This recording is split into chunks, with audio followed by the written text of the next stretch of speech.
Hey, Mato, need some help? Can't do it, it's too hard. I used to think that too. Here, let me teach you the way Dad taught me.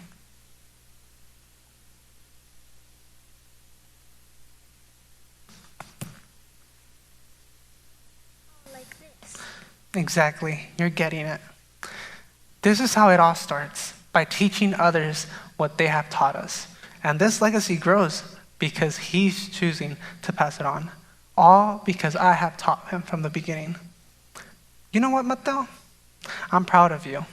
And thank you for reminding me the importance of what it means to help each other. Good afternoon, director, family, teachers, staff, and the class of 2025. Ever since I began my journey here at GPA, I've seen and heard how people talk about them wanting a legacy and passing it on. It's all of our responsibility to pass on their legacy, both the current seniors that need to reach out and teach and the future seniors that need to be willing to learn. They say they can just get through the year, do okay, and expect for many to know us as a big person. As I've heard before, our names will be forgotten in a matter of months. That's if we haven't spread our seed of wonder or joy to the future generations. We have not helped or benefited the school if we can't learn and understand the importance of the many that need our help. We must pass on what we learned, what we created, and what we will continue to demonstrate here at GPA. My name is Kain, and welcome to my senior talk.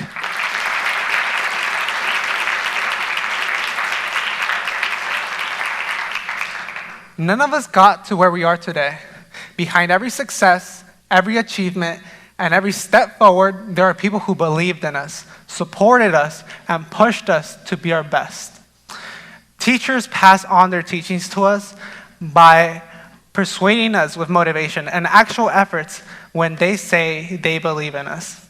Every teacher I've had has helped me be where I am today. Every staff member has given me a warm smile in the hallways. Por ellos es que nuestra escuela es tan hermosa. It's because of them that our campus is so beautiful. And our families, they've given us everything. And we truly owe it all to them. Nuestras familias nos dan el amor y apoyo que ninguna otra persona nos podrá dar. Our families give us that love and support that no other person could ever give us. Think about our teachers who stayed late to explain a difficult concept. Our staff who worked tirelessly to create a safe and welcoming environment for us. Our families who cheered us on through every triumph and setback. And our friends who stood by our side no matter what.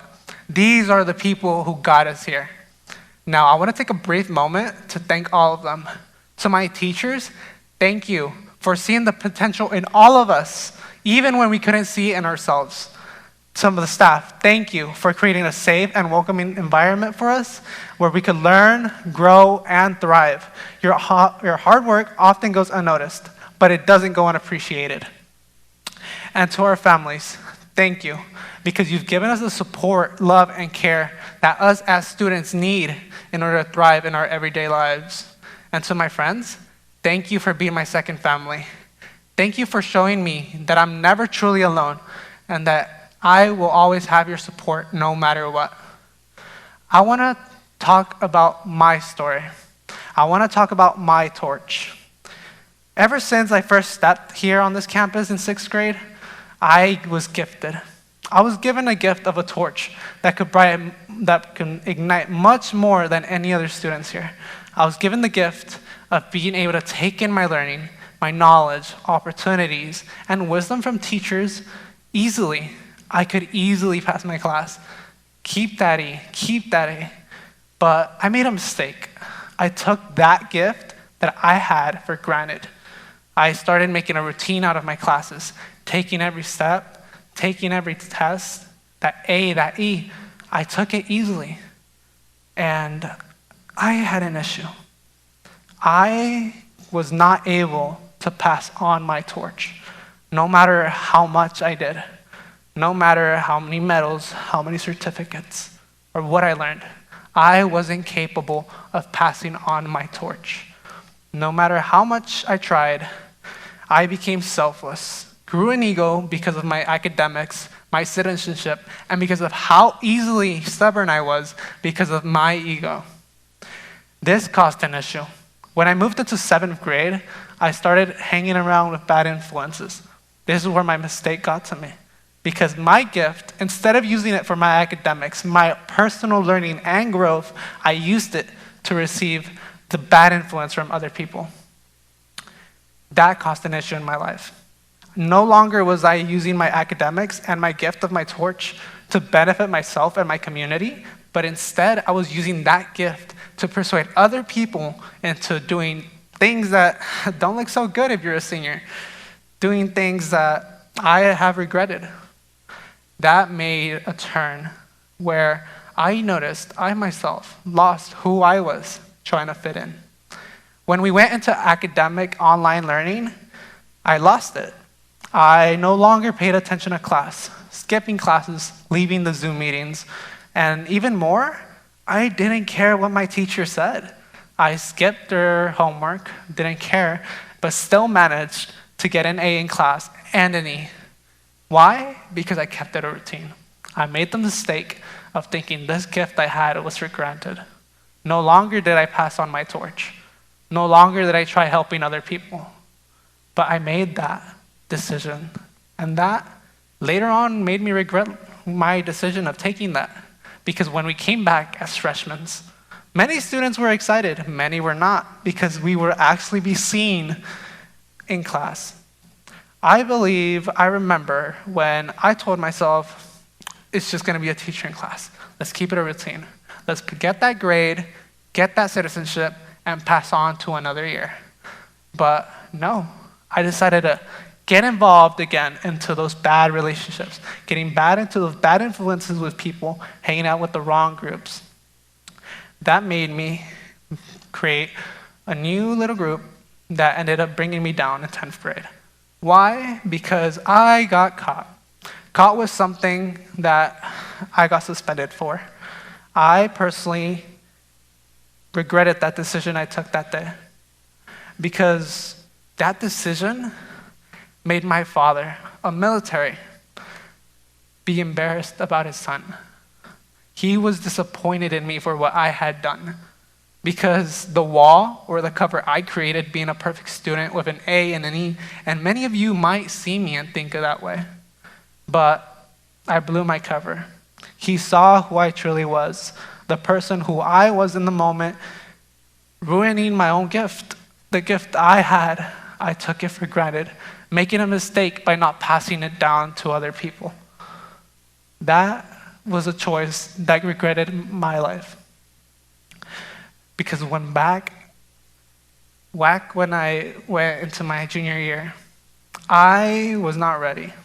I was embarrassed to put my face in front of you, class of 2025, my staff, my teachers. I was personally embarrassed because of what I had done and before what I was caught for. My own father didn't speak to me.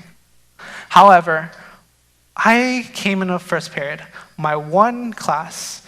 Who did I have? Director overall. I wasn't expecting it, nor did I think it was going to change my life. But it was something funny that happened. When I first stepped into director's class, he thought I was a transfer student. I understand. It was mainly because I don't socialize, nor do I like showing my face that much. But director helped me.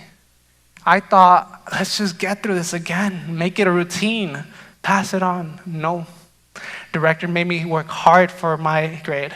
He actually made me participate, raise my hand, and volunteer in class, maybe even help after, in order to get that E that I so much wanted. Why? Because I thought I deserved it, which I didn't. He showed me the hard work it takes to actually earn that A, earn that E, and eventually earn honor roll as well. There was a moment in my junior year. Director helped me. I was going through a very difficult time. He made me feel safe. He gave me the opportunity to share my emotions, to share what I felt.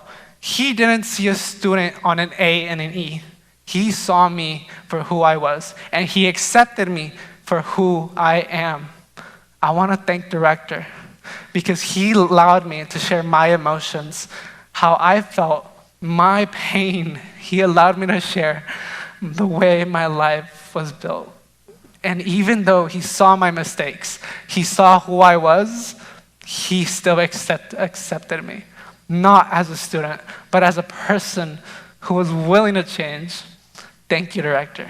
Because if it wasn't for you, I wouldn't be here today. Thank you. Going into my senior year, I wasn't ready, but I want to share a story with you guys. I walked into Emerson Elementary. I had to guide a project with students at the age of 8 and 9 to guide a parent-teacher conference on how they needed to be taught. Teaching might seem easy, but it's really not. The director taught me that. And when it came to me trying to help out these students, I saw that it wasn't easy at all because they were shy, they were quiet, and at the same time, they didn't really want to talk to me either ways. But I saw myself in them. I saw how quiet I was. I saw that I myself had to become that change for them. I had to be their director overall. As much as he helped me, it was my turn to help everyone else. And then I taught them. I found out ways that they thought were so much better to be taught. I was able to help their teachers pass their torch on to the students, pass on what teachers wanted them to learn into them. And it wasn't because they had my same gift. It wasn't because the teachers were better. It was because teachers and students understood the assignment of knowing how to pass on their torch. Because they gave themselves time. They gave each other patience. They were dedicated, passionate about what they wanted to do, about what they wanted to learn. And I myself saw that even a student at the age of 8 or 9 can go ahead so much more than their class, not because they're smart, but because they learned and understood, and they were given the chance to receive a torch, ignite, and pass on what they themselves will one day support and help another student. Now, at the end of the day, it's not really much about what I achieve. I achieved many medals, certificates. It doesn't make me who I am. At the end of the day, it's not about what we achieve. It's about what we can give back. Now, what holds us from passing down our torch? My name is Kain, and this concludes my senior talk.